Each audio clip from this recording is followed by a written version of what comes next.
I'm not in the States right now because I'm renewing my P1 visa.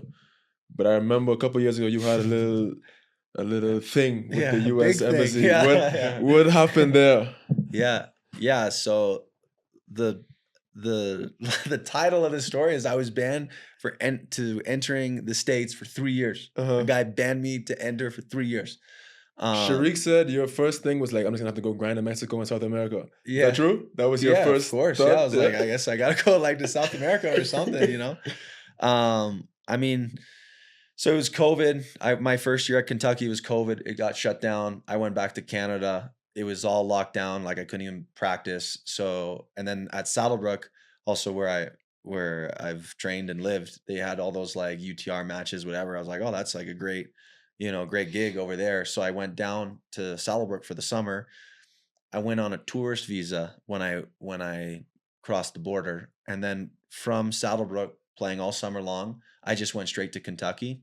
So it had me on like file as a tourist for that whole school year. And like as Canadians, you get like 6 months in 1 year, but I didn't even go back for Christmas or anything, during that school year.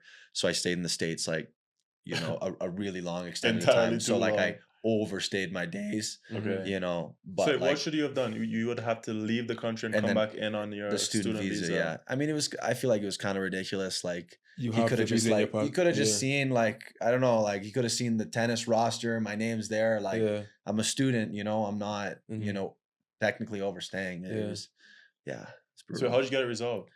Yeah, like I had to like hire a lawyer and they pretty much like appeal it, and you get this thing called like a waiver for like each year pretty much. It pretty much gets overturned, and they just explain your whole case, and then like, you're fine. So now we're all good. Yeah, but like it wasn't easy, like with that immigration stuff. I'm sure you guys know, like it doesn't come quick. It's not a quick process, No, Justin? Not at all, brother. Yeah. Like this.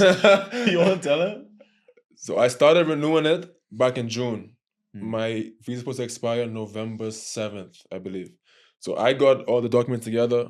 We've submitted it early September. It comes back.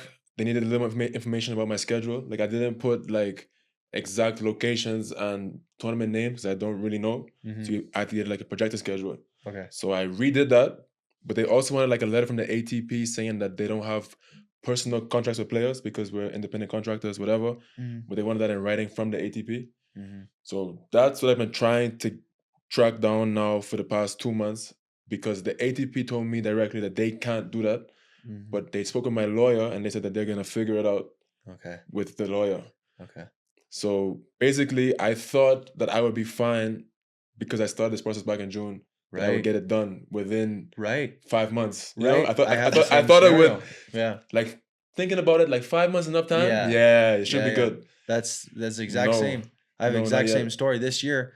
I mean, part of the reason why I played like pretty much the whole spring in South America is because my like band, whatever, it ended August of this year. So I needed that waiver, that piece of paper to exempt me into the country. And it was every time you needed it? Every year. Yeah. Oh, wow. And it's a 6-month thing, So like we applied, within 6 months. So by January this year rolled around, I would have it, but it didn't come.